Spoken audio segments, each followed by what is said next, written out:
Hey, Mass here from BonkTable. Amulet D20, we're on the final list. So this list is from Todorovic. Todorovic. Hopefully that's how you say your name.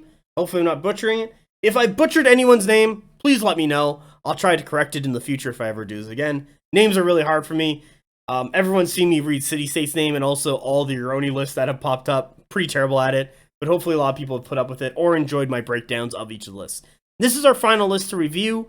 If you've reached this point, I think maybe the Twitch stream will just recycle back to the very top. Who knows? I have no idea. I probably will not be watching as I'll probably be away at work or doing something else. So if you want to hit me up and let me know, there's BonkTable Discord, or you can just hit me up on the international Discord. Either way works. But this Spires list, we got a Sovereign Lineage list, what is using a Warlord Lineage Highborn. So that's going to give Command Pheromones, Venom, and Adaptive Senses. Okay. This is different than what we normally see from Spire's Sovereign Lineage list. Let's go check out some of these upgrades that we usually don't see. So Spire's Lineage Highborn. We're going to go for mutations. Let's see. Adaptive Senses is the first one. I always love scrolling through this long list of stuff. Oh, I found Venom. Venom's going to give Deadly Blades and Deadly Shot. Okay. It's not bad. She has a pretty decent clash, and she's got some okay attacks. I think she has some decent attacks, like 6 attacks, which should be good on her. Adapted Senses. Enemy stands may not use their evasion characteristic against hits by this character. Oh, okay. So that's like your, I guess, monster killer. Clash 3, 6 attacks. Yeah, this is kind of designed to kill anything with high evasion. So Quaddles. What else would be? Because, yeah, if you use... But then there's going to be D2 against Cleave 1. Because a lot of things, weirdly enough, are not just Evasion 2, Defense 0. They're mostly, like, D3 Evasion 2, so then you're just hitting on 2s, while if you were just Cleave 1, you're hitting on 2s. So, the only time this works if you have a high enough Cleave, and I don't think there's really any characters in Spires that has a high enough Cleave. The only way I can see Venom working with adaptive senses is that you run it on a high clone who has the Flawless Strikes for smites on 1s, so that it'll ignore all of their defense. Then Venom triggers for Deadly Blades, and then adaptive senses triggers to get rid of their evasion. So then they're just taking straight damage, but still have to roll the 6s to see if they do double wounds.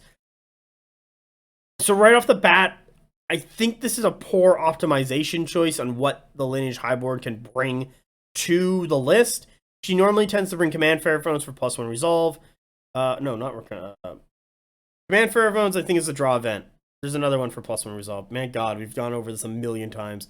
Yeah, no, it's Pheromantic Overdrive. Oh, actually, he didn't even take Pheromantic Overdrive. So Pheromantic Overdrive is for the extra March, the extra Clash, the extra Volley, whatever, anything like that.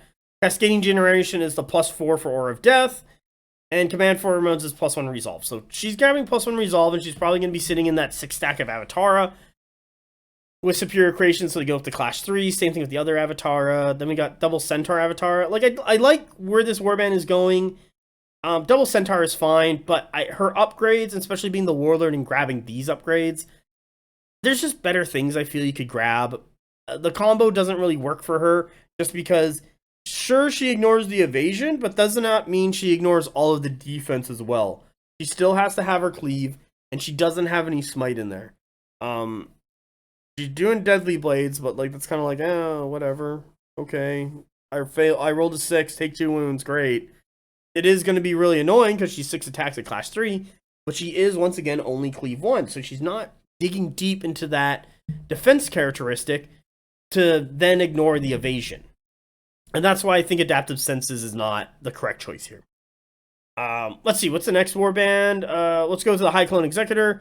Suppress Pain and Disperse. He's running in 2 MSUs of Vanguard clones with Superior Creations. I feel like there's a lot of Superior Creations here. They then are... One of the units is going to be probably, Bastion +1 and Loose Formation. That thing's going to live, probably get into combat. Do some work with the High Clone. That's fine. Then we have a Pheromancer with double Force-Grown drones with no upgrades with Catabolic Nodes. He's going to be sitting in one of those. That's kind of risky simply because if someone touches that unit and the Catabolic Node goes off, it could potentially kill the rest of the regiment and then also kill the Ferromancer, and you don't want to lose your Ferromancer like that. Let's quickly read up on Catalytic Node, just to see how this works. When this regiment declares a clash action, but before it performs the action, you may decide to detonate the node. If detonated, the enemy regiment in contact suffers 8 hits. These hits are streamed from the flank. Wounds resulting from hits do not trigger morale. Once the hits are resolved, the detonated catalytic node in the regiment suffers 4 hits. These hits are treated as being infected in the flank. Wounds from these hits do not trigger morale. If the regiment is destroyed before the node is detonated, immediately detonate before removing the regiment. So to ignore that, you need to shoot it or spellcast it to death, but they still will just do 8 hits back. I think this is kind of risky because it is in the flank, so you're saving on ones on Force Cone drones, so they're just kind of gonna die and like lose a stand. So if they, Force Cone drones also don't last very long. Like they just kind of die. Like if I saw this, I'm kind of not worried. Yeah, you have a big block of Avatar. Yeah, you have 2 Centaur Avatar that are being like the big workhorses in the army. But a lot of this other stuff, I'm just not worried about. The double abomination, once again, good to get on zones, is a cruise missile. However, it gets stuck in, it's going to die really easily. It is only 10 wounds. That's less than an MSU with 4 wounds each. Even though it's D3, R4, like having 10 wounds is just asking to die. It's too weak at that point. And I just don't see how this list is getting a lot of its work done. It's got a lot of old Spires design and just, I think it's just trying to like make some things work and see what's happening.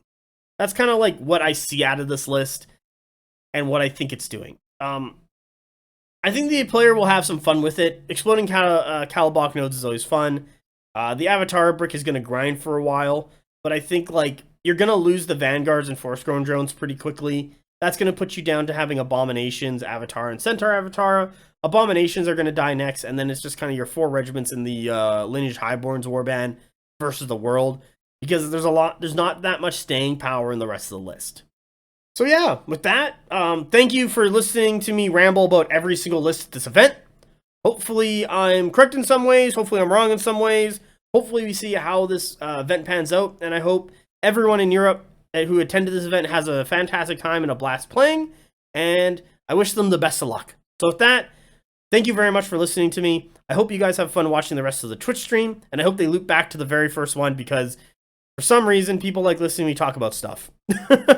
Have a great day, everybody. Bye.